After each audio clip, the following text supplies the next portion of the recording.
Class, your attention, please. Your teacher has a rule. School is cool.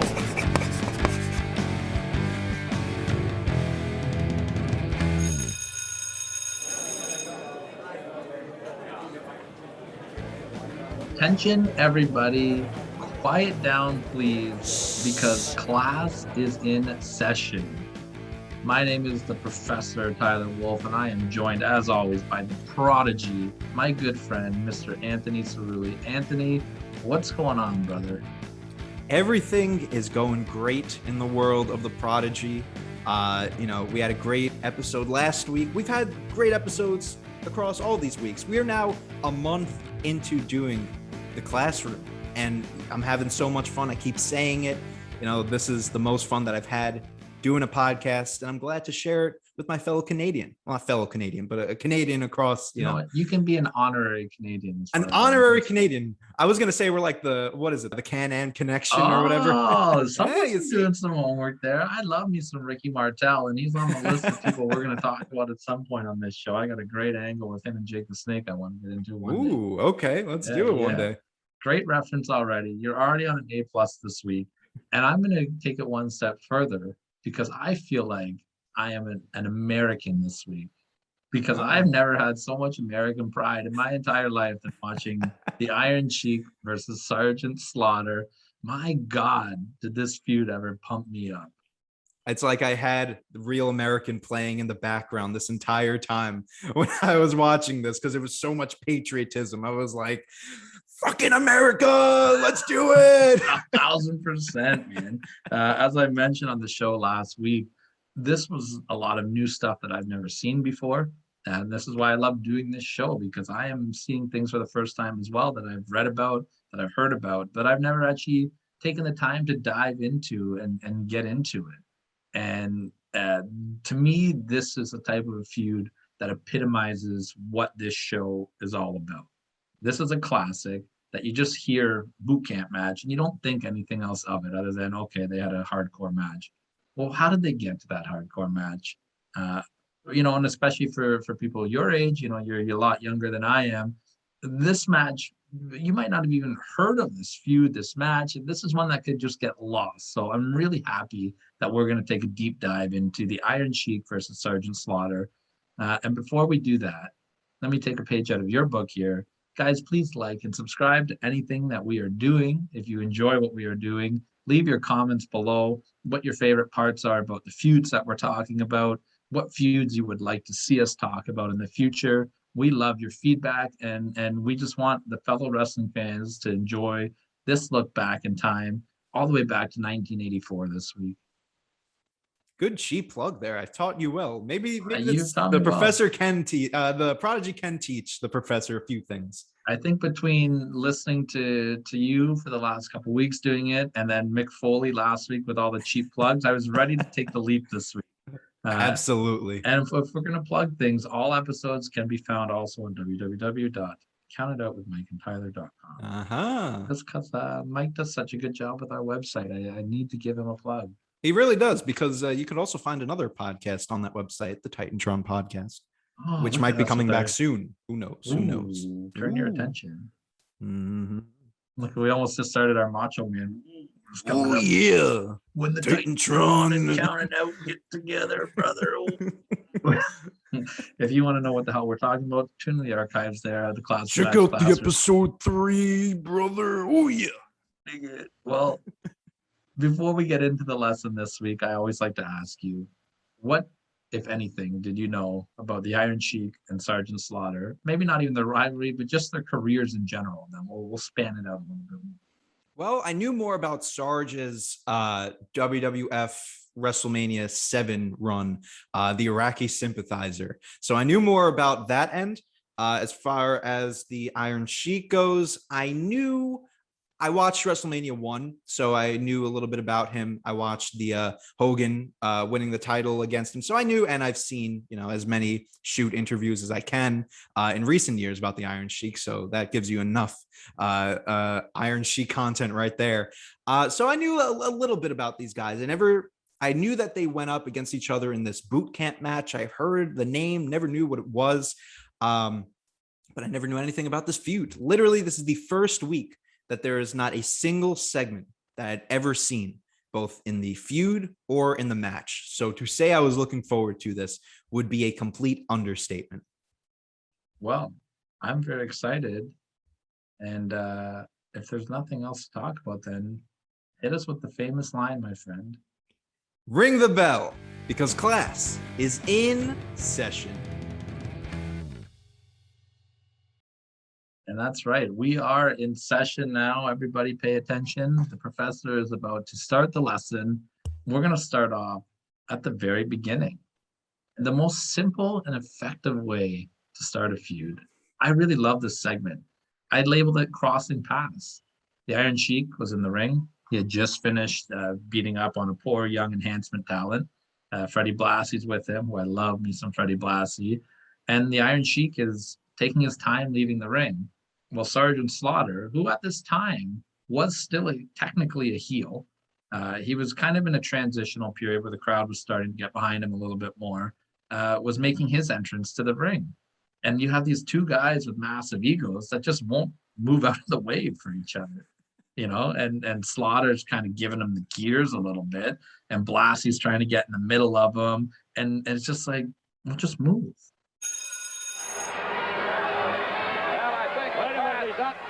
The paths of the Iron Sheik and Slaughter are going to cross here. The Sheik is coming out of the ring, and Slaughter's coming into the ring. Wait a minute.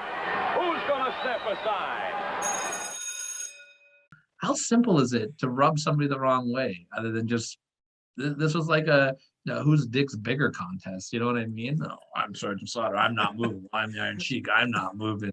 What did you think about the simpleness of this? I was going to present a question to the professor because I was like, is this how it really started? Was just Unreal. I love the back and forth of just going back and forth, waving at each other. Yeah, get out of my way. Over the side. No, you get out of my way. Yeah. Ego at its finest. You have two heels that both think that their shit don't stink, and I'm not moving for you. I loved the crowd sign that it was to Sergeant Slaughter. How long are you going to let Iron Sheik wave that flag in the USA? Such a long sign, but like if you really just read all of it, it was like, okay, this is where we're going. And that's rare because there weren't a lot of signs in the 80s, man. Yeah, that was like a late 90s boom period, attitude era boom period where the signs started coming out. In the 80s, it was very rare to see it. So what did you think though? Did you like this little simple, subtle? Yeah, it was a good way to start it off. It has a similar yet different vibe to Hogan and Savage, because this is around that time, the 80s, but you're gonna see it more of like the energy Hogan and Savage, superhero-esque later on. But right here, it seems a little different, which I like. So I'll give you a little bit of a backstory on what's going on around this time period as well. Sergeant Slaughter had just unsuccessfully challenged Bob Backlund in a series of matches for the world title. Fast forward about a month or two later, the Iron Sheik successfully dethroned Bob Backlund for the world championship. And then he would go on about 3 weeks later to drop the title to Hulk Hogan. Hulkamania is now officially running wild. This is probably about a month after, give or take, from that time period. So both of these guys are kind of in a limbo spot here. Slaughter's still a heel. The crowd's ready to turn him face. The Iron Sheik is hated and despised because of something that's going on in the real world right now. And that would be the Iranian hostage crisis. I don't know what your schooling system's like in America. Do you guys talk about this in your history classes at all? Has this ever been brought up? We probably have, but I did not pay attention in that class. So. Well, as long as you're paying attention in this class, then I'm just going to give a little brief backstory here. Basically, 52 United States diplomats and citizens were held hostage after a group of militarized Iranian college students. They belonged to like a Muslim student following the Islam lines. They supported the Iranian Revolution, and they took over the U.S. embassy in Tehran, which is the Iron Sheik's worked hometown. And they held them hostage, and the standoff lasted for 444 days. Wow! So it went from November 4th, 79 to January 20th, 81. So even though we're a couple years removed from it, there's still that heat with Iran, the United States, right? So the Iron Sheik was one of the most hated men in professional wrestling because he ran with that, right? Right. So that's kind of where we are right now. And now you have Sergeant Slaughter, this American hero. Well, not a hero at this point, but he's an American Marine, and he's come face to face with the evil Iranian. So even though after this standoff, Slaughter went in the ring and still worked as a heel, the crowd was ready to see this. You know what I mean? So that's kind of I did some deep research for this one. You see, we're getting a history lesson here too, like That's actual right. history. That's right. I hope I didn't butcher that too much. That was all taken straight from Wikipedia. Oh, okay. Um, The most but I reliable did know source. about the hostage situation. I just didn't know the exact details about it. So I'm Right. going to take half points for that, which is going to take us to the next angle here. Sergeant Slaughter declares war. This is the official face turn of Sergeant Slaughter. What a fantastic moment this was. The Iron Sheik lays waste to very young hot stuff Eddie Gilbert. You know anything about hot stuff Eddie Gilbert? I know the name. He was a fantastic mind in the business. He was one of the founding fathers of the of ECW when it was Eastern Championship Wrestling. Okay. Him and Paul Heyman were very hand in hand with that.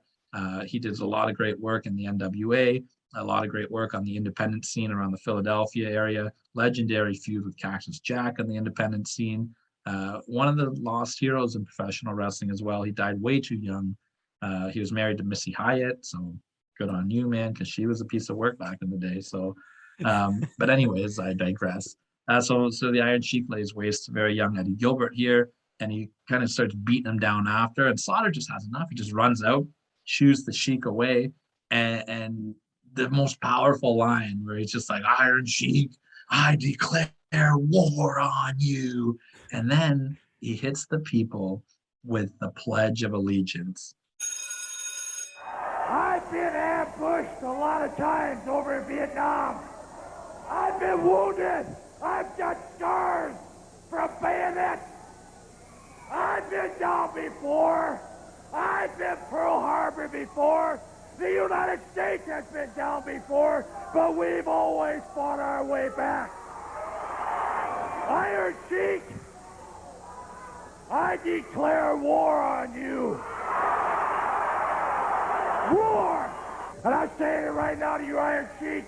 I pledge allegiance to the flag of the United States of America, to the republic for which it stands, one nation, under God, indivisible, with liberty and justice for all.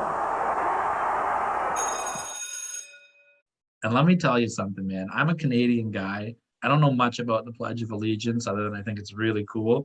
And I had goosebumps watching this. The crowd was so into this, and they were just so happy to have this American hero stand up for them. What do you think about watching all this?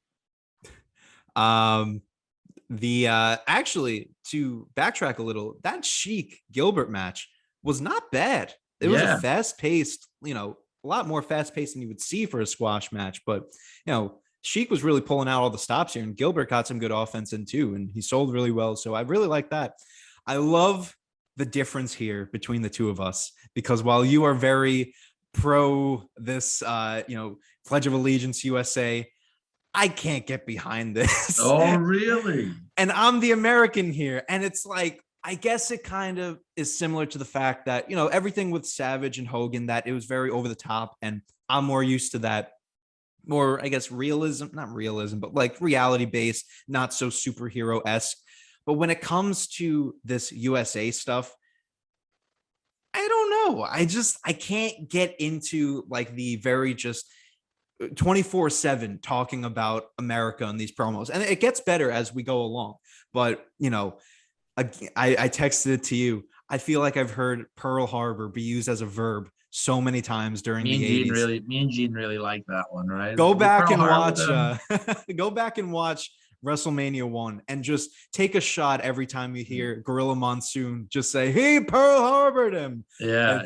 Because I guess that was around, that time where not around that time, but that's like the famous thing where Pearl Harbor got attacked from out of nowhere, didn't see it coming. They really ran Pearl Harbor into the ground during this time for sure. But come on, man, you didn't get pumped up a little bit with the crowd? No, I definitely liked the energy, but like, it comes down to like, I like little, USA reference. I like the Pledge of Allegiance. That was cool. Everyone's saying it. But like when it's every line is USA, USA, USA, I don't know. It was a little bit too much for me, but That's fair. it gets better as we go along because there's more of a balance as the feud picks up. I think Yeah. it's just the earlier stages. It's like setting the I think they tone. really wanted to set the tone. This is America Right. versus Iran. We're tired Exactly. of Sheik, who's one of the top heels in wrestling at this point, and America's going to kick your ass. Rah, rah, rah. Rah, rah. That's going to take us to the next segment. I really like this one as well. I thought Sergeant Slaughter was just a fantastic promo throughout this whole thing. Maybe not Mick Foley level of fantastic, but in a totally different way. You know what I mean? Like he played this American hero very well. I know you felt like he kind of shoved it down your throat a little bit. Yeah. For me, I just thought it was like, man, I love America. You're disrespecting our country. The line that he read about reading about seeing his comrades going down in the newspaper, and he was sick of that. I thought was really powerful because it's reality of that. You know what I mean? And I really like that he was sticking up for that, and he challenges Sheik for a match. I thought this was a great promo. Every time I pick up an American newspaper and see that one of my comrades, one of my people, one of my Marines, one of my boys went down. And now they're after just Americans. They're not even talking about military. Well, let me tell you, Iron Sheik and you American trigger blasties, governments don't fight. It's the people that fight. It's the people that die. And I'm telling you, maggot, I want you here if you got the guts next week, all alone, one-on-one, to wrestle me right here next week. It was very good. I like when this is really where I start to see, I said earlier that it was just USA all the time. This is when you start to see the feud really take shape, and you have Slaughter kind of driving into Sheik. Not necessarily everything's USA, but you still have those references. What I didn't like was the how he ends off with the four things that you need to know. And he says, you need to know about the cannon, and you need to know about, and then he ends off, and the fourth thing that you need to know, USA. And I'm like, again, we're doing this. Like, I get it. And then it's good because the fans start chanting, which leads into Sheik he gets on his knees and starts praying during the fucking great. I love Sheik. This feud, really, I love Sheik throughout this entire thing. And it was a good segment, but when it wasn't so USA heavy. Yeah, and you got to take a look back at the time period and the product that the WWF was presenting at this point, right? These guys were all superhero cartoon characters. As a shoot, Sergeant Slaughter was a cartoon character. Right. G.I. Joe, you know what I mean? We're getting into rock and wrestling right now. Vince is taking over the world at this point. So he was presenting this type of a little bit more cartoonish, outlandish television, right? I think the reason why I'm not so into it is because I've seen it so many times in modern wrestling, and it doesn't work. The whole Rusev feud, when you had guys like Big Show and Mark Henry and Zack Ryder coming out in these USA gears, and it's just so forced. So to see this, I feel like if I was, around 1984 watching this, it would be a lot different because the times were different. But I'm seeing this. Yeah, but Slaughter, that was actually his gimmick. You know what I mean? Like exactly. He was the American Marine Corps, so it made sense. Like when he would come up and be like, "Stop talking shit about America," because Sheik would run down America all the time for his heat, right? And he finally just had enough about it. So I like that it was Slaughter defending his country that he has served. You know what I mean? I like that there's that sense to it. For me, it worked. But when I see a guy like Ziggler or Big Show come out, you're not a pro-American. Like, you've never been pro-American. Like, I don't, obviously you're probably proud of your country, as I am to be proud of my country, but I'm not wearing a Canadian shirt. I'm not, Canada and up over here. Yeah. You know what I mean? So yeah, when guys like that come out, I don't like that. But with this, it worked for me because that was Surge. Question for the professor, just to clarify. Slaughter was never in the military, right? I don't believe so, no. Okay, because I looked it up and they said that he was never in the military, but he kept talking about it. So, okay, good character Yeah. work, Slaughter. but- Yeah, absolutely. He really committed to the character for sure. For Yeah. sure. And that's going to take us to Slaughter versus the Sheik on TV. Did this happen? I don't think it did because we were supposed to get the match. And I love the little rah flag off at the beginning. You know, That was they're in my both waving notes. I their love that. I like that. And then as soon as Slaughter turns around, he gets Pearl Harbored by the Iron Sheik. Had to throw it in for you. Sheik My lays the favorite beat line. down. Sheik lays the beat down on Slaughter. And then I really like the heelness here. As soon as Slaughter gets up and goes to throw a punch, Sheik just powders. He's like, I'm done with this. And it made me want to see Slaughter beat the Sheik's ass now. I'm like, Mhm. man, like the way to build this, you know what I mean? This was a way to get me excited to watch an actual match between these guys. Now Sheik has pissed me off because he's being a coward. He sneak attacks Slaughter, and then just Slaughter at the end as the segment cuts. You know, he's like, "I'll kill you, I'll Yeah. kill you, Iron Sheik," and the crowd's like, "USA, USA, let's go." Well, the Sheik coming in and doing substantial damage. And then all of a sudden just walking away from this match. I'll kill him! I'll kill you! Get in here!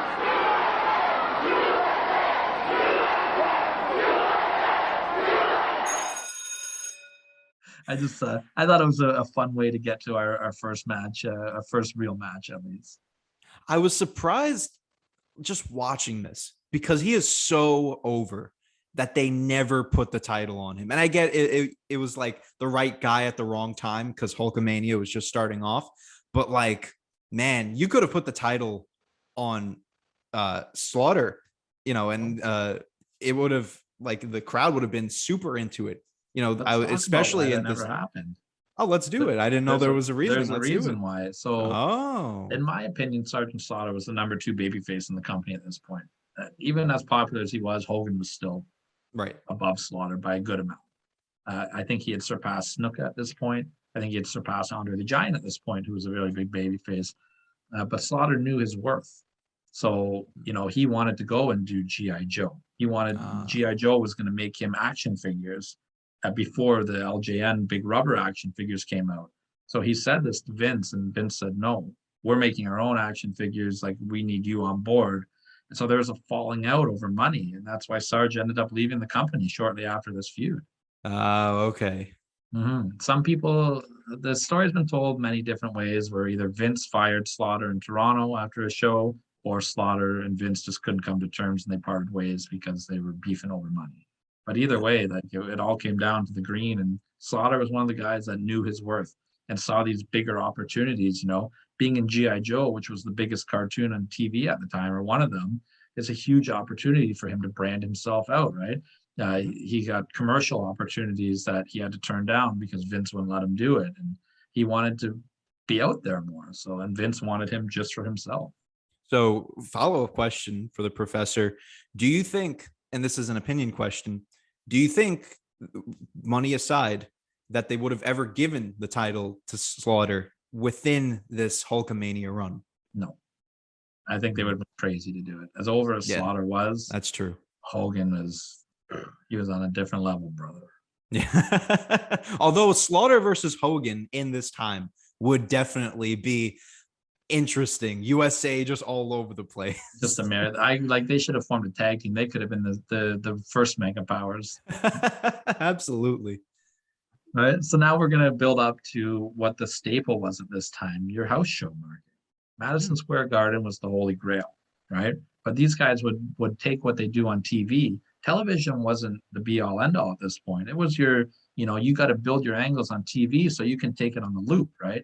LA, Boston, Madison Square Garden, Toronto. What you do on TV has to sell all of these different shows. Because at this time period, you're not selling your brand. You know what I mean? WrestleMania sells out because it's a brand.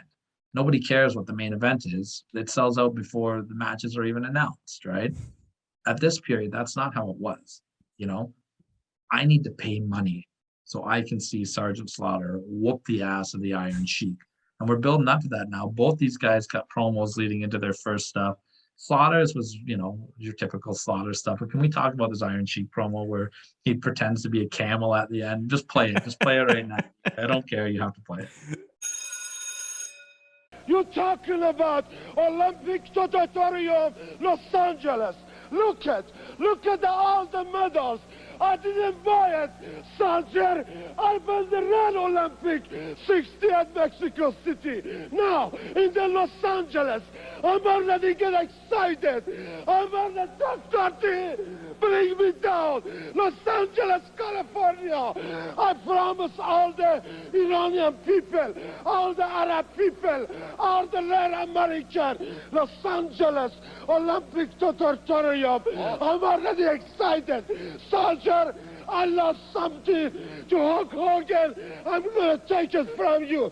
خدمت همه شنوندگان ایرانی عزیز که در لس آنجلس زندگی میکنن سلام عرض میکنم. مخصوصا مرتضای تکیه مرتضای تکیه سلیمان خاقانی نوکر همه شما هستم. ایران the Iron Sheik آیت الله بلاسی همه دنیا پهلوانای ایران میشناسه. Soldier, Los Angeles Olympic Auditorium. I bring you down and I'm gonna kick you just like I kicked the lazy camel. Woo! Woo! Belly, belly. What did you think about listening to the Iron Sheik cut a promo? My only note was Sheik truly hasn't changed in years. I will listen to, like I mentioned earlier, his shoot promos and talking about Hulk Hogan and Brian Blair and all these different names. He hasn't changed. The things he says, the way he says it. Oh my God, he is. Did you ever mental. hear the story about when the Iron Sheik failed his drug test back in the day? No. So there's a story going around where, in the mid 80s, I guess, it would have been probably a couple of years after this feud, they all had to do their drug tests, right? And Sheik gets called into Vince's office, and he's basically failed his drug test, right? So Vince, I think it was for cocaine, and Vince calls him in and goes, Sheik, you've tested positive on your test. And he didn't understand that positive was bad. He's like, oh, thank you very much, my Mr. McMahon. I love you very much. And they're like, no, Sheik, you're suspended. Like, this is bad.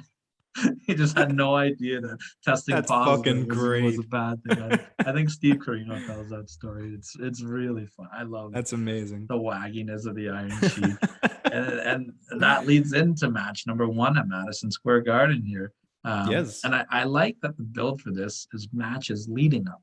You know what I mean? Whereas last week when we talked about Foley Orton, the build was based all around promos. Foley only fought 2 matches. 3 if you want to count when he walked out, but Foley only got physical with Orton in a one-on-one match once. They did the tag team match and that was it. Whereas now, like I said, this time period, you've got to build these matches to build up to a bigger match, right? You've got match number 1 at Madison Square Garden. Did you end up watching all of these matches that I sent you? I did. I watched all of them, and yeah, they were pretty good overall. I mean, I think it got gradually better as it went along. This first match, right? Right, exactly. This first match had a few good spots. You know what I mean? Like beautiful suplex by Sheik that he does in every match. He does. I love it. The way he pops his hips and flips them over. I just like how Sheik ran down like a maniac to start this match. He jumped Slaughter, and it's just it's perfect for what you need. It's 5 minutes of Slaughter just whooping the shit out of the Iron Sheik. The crowd was so into this, right? Then you get the beat down, the Sheik takes over, beats him down. Crowd goes crazy for Slaughter's comeback. And then, I love the schmaz finish. Slaughter just takes his boot off and just starts beating the shit out of the with it. You get your disqualification finish. Slaughter didn't care about winning the match. He just wanted to beat up the Iron Sheik. You get the awesome brawl in the back with Vince in the middle, and everyone's like swearing and beeping it out.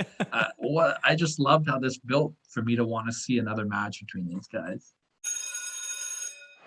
Here we are back in the corner area now. Slaughter caught up with him. Let's go to Cal Rudman, who's back in that area. Right. This is unbelievable what's happening here. There's no way to control these people. There's no way to control these people.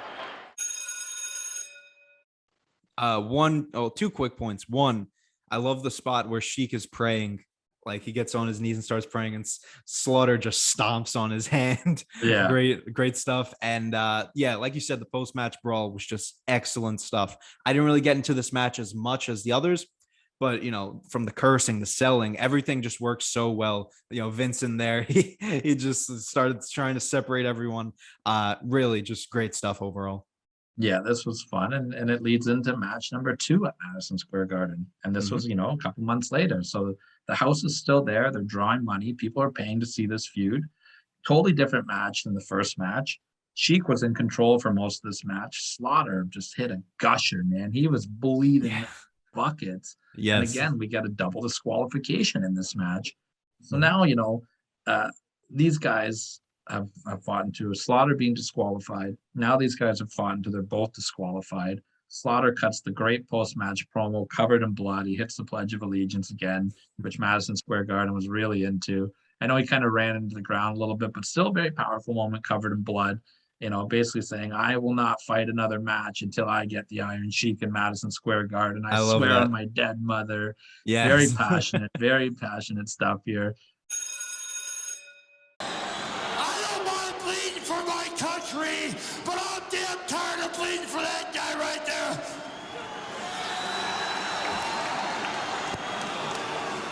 I love all you people. I love New York City.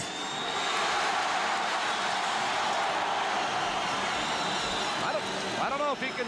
But I swear to you on my mother's grave, I will never wrestle here again unless I have the Iron Sheik.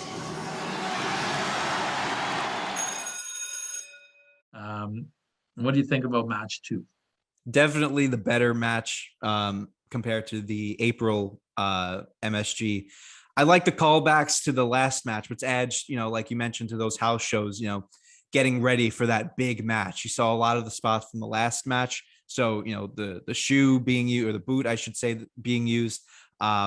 Both guys are really selling really well for each other. And it just adds to the fact that these are like two huge dudes going at each other. So, to see them selling and, flopping for each other was really nice here. And I think what really got me into this match, to compare to the other match, I didn't really like Slaughter kind of taking 80% of the match and starting right from the jump, because it doesn't really get me into it. Slaughter's just consistently in the lead here. I like one that Sheik started off the match on the offense, because now it gets me a reason to want to see Slaughter come back. But at the same time, Slaughter getting color brought me in deep into the match. Yeah. Especially Sheik biting the wound, which I think is such a sick, I think if we were in 2021, we'd be getting "you sick fuck" chants. But yeah, I mean, second half of the match was just superb, and Slaughter selling just added to it.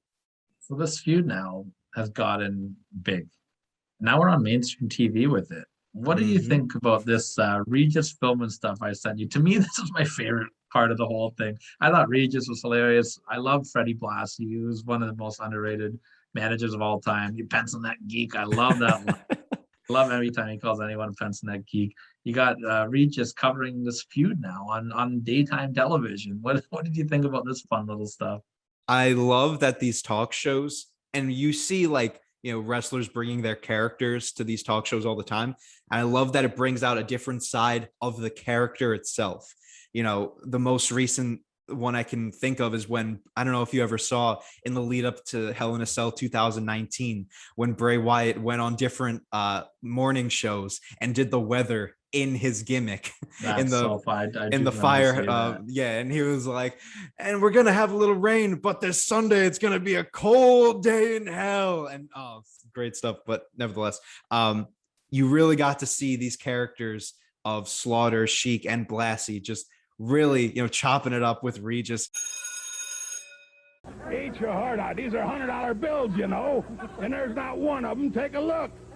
Take a look. You don't see no measly 10, 20 in there, or 50. You pencil neck geek with a single buck in your pocket. We got big money over 16 carats, 16 carats right here. That's right. Let's go meet the 4 Sheik. Lincolns at home, too. Hey, 4 Lincolns, not 3. We got That's 4. right. We want the Sheik. Let's go get it.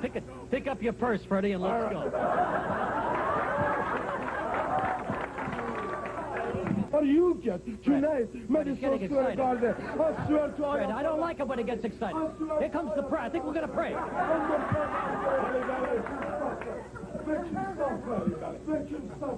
Soldier Slaughter, remember, I come from 10,000 mile Tehran, Iran. همه دنیا پهلوانای ایران رو میشناسه. مخصوصا خسرو وزیری. What's he saying? Soldier Slaughter, I'm not done Number with one, you. I don't need any help from anybody. I never needed anybody to help me win a match.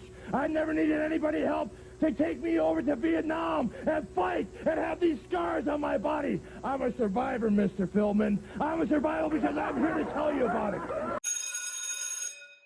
Regis had some great lines in here, like, all right, we're gonna go see Sheik and he's gonna take his purse with him, you know. Yeah. And then Sheik gets down and starts praying. He's like, oh, he's praying now, he's praying. And he goes to Blassie. He's getting worked up. I don't like when he's worked up. Are you gonna pray with him? I need to see you pray with him. Blassie's just like, amen. So and I love that Regis they're and- going back and forth too between, you know, Sheik says something, then Slaughter go, oh, great stuff. Yeah. So Regis in real life is a huge wrestling fan. It was before he unfortunately passed away. And him and Freddie Blassie were very close friends. So that's probably where the door came in there. Right. Going over the years, Regis, when he was doing Regis and Kathy Lee, which was a huge show, would always have wrestlers and characters, and Undertaker and Paul The Bearer. Undertaker, yeah. Rick Rude tried to like strip for Kathy Lee, and she like legit got mad and left the set. Like, Wow. oh yeah, there's always been a high crossover of wrestling and Regis filming. Regis was at WrestleMania 7. Freddie Blassie also is good with the celebrities because he was a big deal back in his day. Freddie Blassie was the top draw in the Los Angeles territories, feuding with the Guerreros, feuding with his name's gonna escape me right now, but that's okay. Either way, he was a huge heel, but he is also one of the main guys that helped get Andy Kaufman into wrestling as well. Oh, okay. Yeah, Cool. Freddie Blassie, that's that geek for everybody, man. I love me some Freddie Blassie. Is Regis and- Philbin in the Hall of Fame in like that celebrity wing? Do you know? I don't know if he is. I I hope feel like he should. That's like should be. it's a He was first class such- candidate. He was so yeah. great for wrestling, man. He really did a great job of putting wrestling over and always treated it with respect, which I really admire about Regis. Great fun guy Regis was. Funny guy too, man. Absolutely. So then, we're leading up to this boot camp match now. Just a couple little promos here and there, but now this is kind of like the business plan. We talked about it. We've had 2 no finishes. Now you're on their trilogy match. Normally that would be the blueprint, especially in the world title picture. When Bruno was doing his defenses, you'd have one match that would be not a clean finish. You'd have a second match that would be maybe a finish, but a little bit disputed, which would lead to your rubber match, right? 3 matches is the goal to get out of Madison Square Garden. And we've got promos leading up to the boot camp match. What are your thoughts leading into this boot camp match? Are you excited for this trilogy? Do you think the feud, you're kind of over it? Like, where are you at on the build here?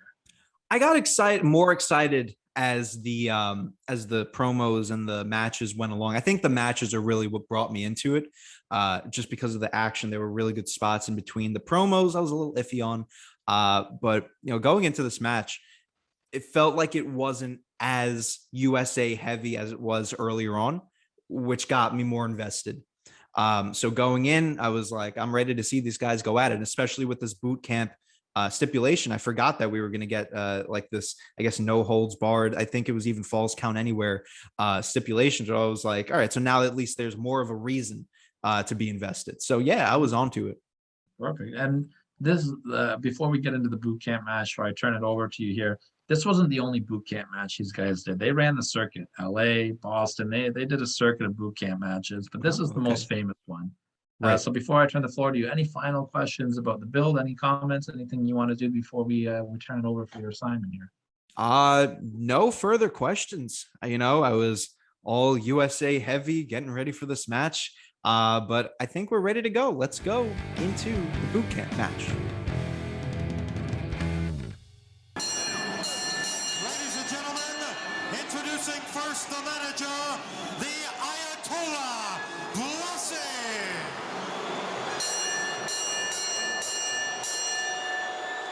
This bout scheduled for 1 fall with a 1-hour time limit. Introducing first from Tehran, Iran, weighing 258 pounds, the Iron Sheik.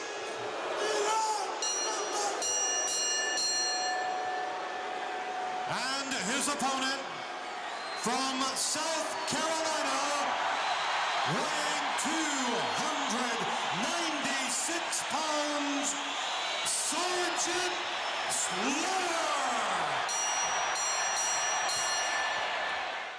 This is going to take us to exactly 1 week to the day after I was born. June the 16th, 1984. As Bret Hart would say, it's not a church, but it sure is holy ground. Holy we are ground. in Madison Square Gardens. The Prodigy, the floor is yours. Run me through the world famous boot camp match. All right. So high energy right off the bat. You go right into it, similar to last week, right into it. I love the entrance of Slaughter too, that I forget what his name was, but he brings out the flag all the way around, comes back, and then Slaughter comes out. Great stuff. So high energy, really going at it. Throughout all three matches, I love the Iron Sheik's, I call it the fish selling, where he's on the floor and he kind of just like pulsates a little. I love that. Devon Dudley there, right? Yeah, exactly. Such just wacky, it adds to that cartoon-esque nature of this feud. I like how Slaughter came out wearing the war helmet too. Yes, and he even used it as a weapon, which that was great too. Didn't waste any time, Gene. Not at all. We know about the bad blood, the animosity that exists between these two men, and a lot of frustration right now being vented by Sergeant Slaughter, to the delight of this capacity crowd. I love the counter by Slaughter. I think Sheik is choking him with the belt, and I think Slaughter bounces off the ropes and just darts to the other side of the ring, and that kind of just knocks Sheik out of the ring, which I thought was really just brilliant way to counter that. And it looked brutal too. There were some moves in here that just looked really, really good. Sheik in control. How quick the tables can turn, Gene. As for the first 5 or 6 minutes, the Sarge was having it all his way in complete control. But now, Sheik right out here in front of us, right on our table, landed on our plastic glass. Mentioned it in the second match. I love that there's consistent trends. This feud is really all not just built around USA, but also built around shoes and boots. The boot camp, man. Oh, wow. I didn't even think about that. Holy shit. Good call, Professor. Anyways, the boots were definitely in effect here. Help me out here. Was this another go at Slaughter going headfirst into that curved boot that Sheik has, and that's what busted him open? Or was there I can't remember if it was the boot or if it was the ring post, because he always does that great bump where he hits his head on the ring post. Right. I think it was the boot that got him this time. Because I remember there was a point where he does he puts his boot up, but he throws him into the ring post. So it might have been that, but I'm not too sure. Now the Sheik loading that boot up again. This crowd on its feet.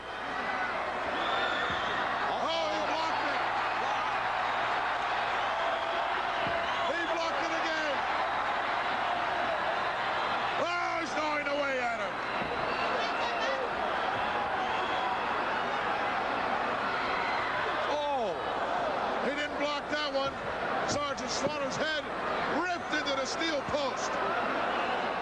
But this is the first match that you actually see Sheik getting some color too. He hits that diving stomp on him, and he clearly blades, but that's not the point, because he actually sold it really well as he was blade. He had his hands on his head there, so it looked very good. So that's all that matters. Beautiful segment or spot, I should say, of I think it's who was it? Sheik misses a shot with the boot and immediately goes into a cannon, the lariat. Yeah, the Slaughter cannon. Clean, so clean. Oh, this is. He's got it loaded up. He does indeed. Look out, Sarge. He ducked it. He got it with a cannon. Slaughter cannon. And then just the finish with a boot. It might as well end a boot camp match with the boot. Pretty all right match overall. Like, I'm not going to say it was definitely a classic, but it wasn't, of the caliber of which we've seen. I couldn't really get into it throughout the entirety of the match. For me personally, I would have to go back and check it out, but I honestly like that second match just a little bit better. I think it told a good story. I liked everything with the blood, and I like that both guys bled in this match. I think it just added to it, but I don't know, something about it was keeping me from really enjoying it. Maybe it was just that superhero-esque vibe. But what I did enjoy was just those spots of, just those hard hitting spots. Like you mentioned, the ring post that he always hit. I love that bump he takes. Yeah. The lariat too, he throws a really good clothesline. Yeah. I mean, it was an okay match overall. Yeah, I'm with you. I think out of all the matches we've covered, this might be the weakest in-ring match that we've had. Yes. Yeah, I really did like the build. I'm on the opposite fence of you on the build. I maybe it's because I'm not American and I don't, you know what I mean? You guys are very proud American people over there, so there's a lot of rah you always hear. For me, I don't experience that, I guess. So like, I really like the rah American stuff. Obviously, it's different for me. I grew up shortly after this time period, so I grew up with the superhero, larger than life characters, I guess. So I really enjoyed taking a step back and watching this. I thought the Slaughter face turn was done very well. Yeah. I think this match is exactly what you would want in a blow-off match. Both guys are a bloody mess. Both guys beat the hell out of each other, and the good guy wins to send the crowd home happy, right? And that was the blueprint of the WWF back in the time, right? They were a babyface company. They always had babyface champions. The heels always challenge, and the babyface has to overcome the adversity, right? So at the end, you get the win for America. The Iron Sheik, the evil foreign Iron Sheik, boo, boo. Take your camel impersonation. My favorite thing on the planet. I enjoyed the build a lot more than the in-ring, but I like how we got to the boot camp match with building the matches. I think it's really impressive to sell out Madison Square Garden 3 times in a row. And I think this feud was really hot. I enjoyed the promo work. Sheik was crazy. Slaughter was very passionate. And what he delivered, it made me get behind him, which I really like. So I'm with you, though. I think that this was definitely the weakest in ring by far. I will say that as far as the classroom gradings, I won't be too hard on the build. I'll give it a B-, and that's really for the matches. Like, I really liked even the their first match where it was just, that tease. I like that too. And the promos got better as they went. If we were getting pro U.S.A. the entire time, which we were very close to, right? I would have given it like a C to a C- because it was a little bit too much. But these matches really brought it up for me, especially the second one. To Regis Philbin. Yes, A+ to Regis Philbin. I think he's the second in our A+++ Hall of Fame class. Regis Philbin and Mick Foley. There you go. But and you know what? Let's put Brian Pillman in there as well. You know what? That's we need like a graphic of the classroom Hall of Fame. Like what could we call it? That we need to think of something of like some comments, everybody. Yeah. What are we gonna call this? You know what I mean? The honor roll. How about the honor roll? The honor roll. The honor roll student of the week. Regis Philbin, welcome to the honor roll. So then who would you say? Look at us booking on the fly, eh? Exactly. Who would you say was the Hogan Savage honor roll of the week? Oh, was there even one? You know what? Like, you could go with an unsung hero like Vince McMahon, or you know what I mean? Vince's commentary was really good. What about Mean Gene? Mean Gene was fantastic. But I gotta say, I'd say Macho Man would be I thought his promo work was really good. Or you know what? How about this? How about the handshake? Just the handshake itself. We're gonna have a graphic of just the hands. Yeah, the handshake is my nomination for the honor roll there. So we got Brian Pillman, we got the handshake, we have Foley, and now we have Regis Philbin. Wow, The look at honor that. roll is in full effect here. For the match, I would give like a strong C+ to a weak B-. Yeah, You know, yeah, I'm with you, but I'm about a B on this one, just because I like I said, it's everything I want to see in a blow-off match. right? Both guys bled buckets. They beat the hell out of each other. The crowd was the stars of this match for sure. They were really into this feud. America, rah, rah, rah, USA, USA. So I gave you a little bit of extracurricular assignments here as well Yes, for you this did. one. And I fast forwarded to what you touched on a little bit earlier, Sergeant Slaughter, the Iraqi sympathizer. And, he's got General Adnan, who's a very famous manager in the Texas territory, Skandar Akbar, and the AWA as well. I very underrated manager again, but that's a different episode for a different time. And now he's brought in his newest mercenary, Colonel Mustafa, who is a well past his prime Iron Sheik. I like on the commentary how the Vince McMahon's like, that's the Iron Sheik. And they're like, I'm not too sure that's the Iron Sheik. Like, it's just some great stuff. I can't fight for Colonel Mustafa.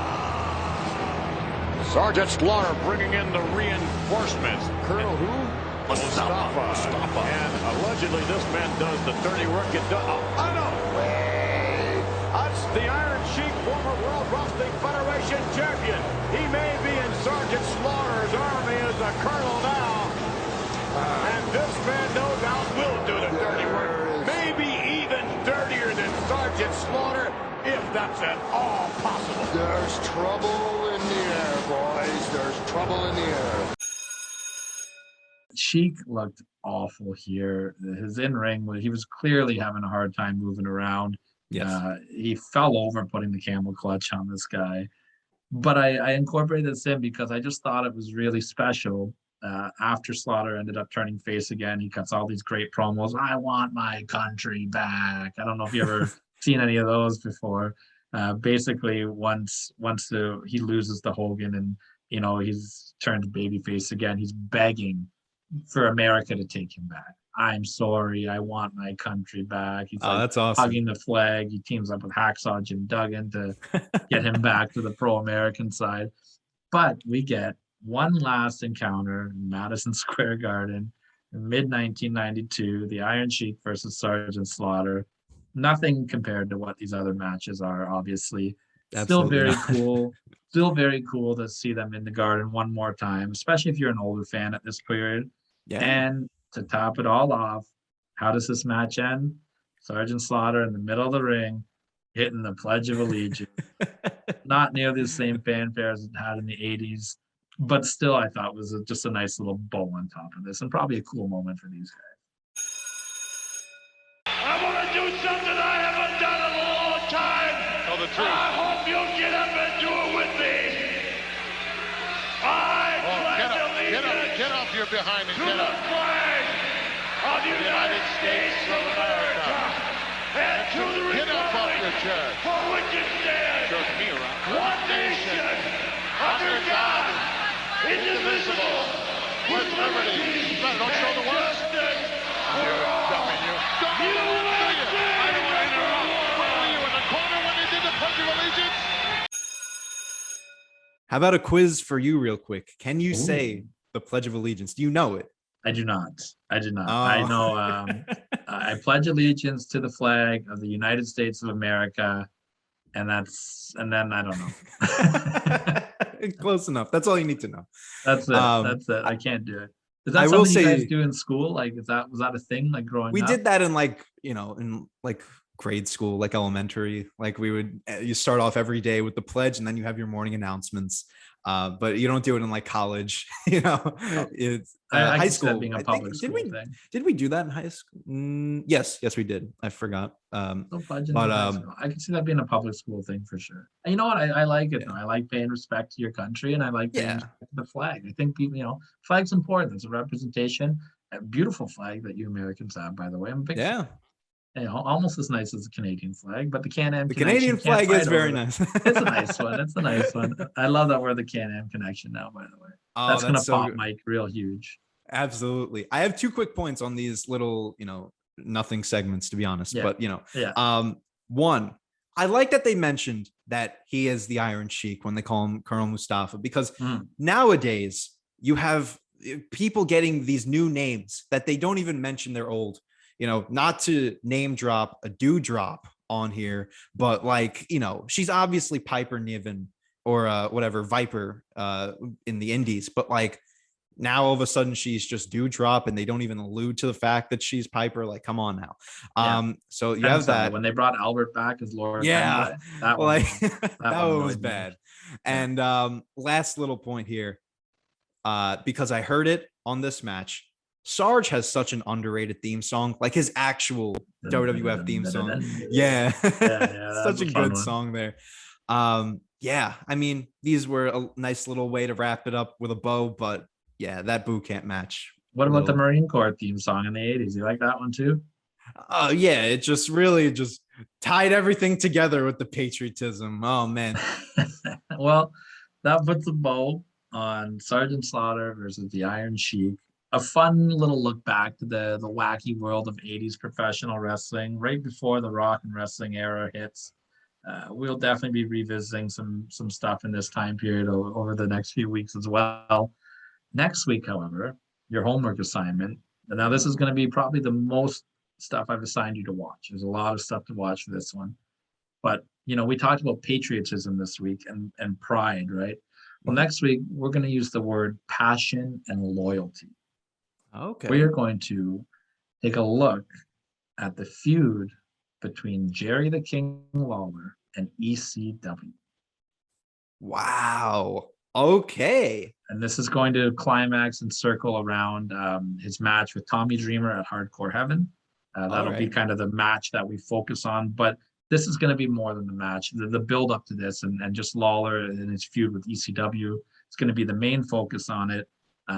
You want to talk about passion and loyalty. That ECW fan base is something real special.